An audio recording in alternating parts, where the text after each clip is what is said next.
आप दर्दों को तेज करने के लिए 9th मंथ के एंड में जरूर खाएं। ये तो मैं आपको बहुत दफा बता चुकी हूँ।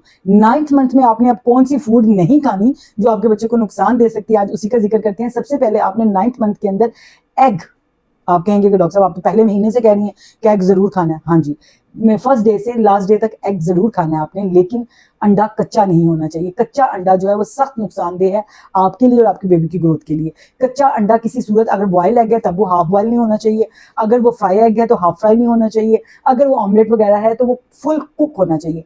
क्योंकि half boil half cook egg के अंदर एक जरासीम होता है जिसको सल्मानेला बोलते हैं। सल्मानेला क्या करता है कि ये आपसे ट्रांसफर हो जाता है आपकी बेबी के अंदर और वो उसको नुकसान पहुंचा सकता है। उसके बाद आपने शकरकंदी का यूज नहीं करना, जिसको स्वीट पोटैटो कहते हैं। वैसे तो बहुत अच्छी है, हेल्थ बेनिफिट्स बहुत है, लेकिन प्रेगनेंसी में ना लें, और जो डायबिटिक पेशेंट है तो वो तो इसको गलती से भी ना लें।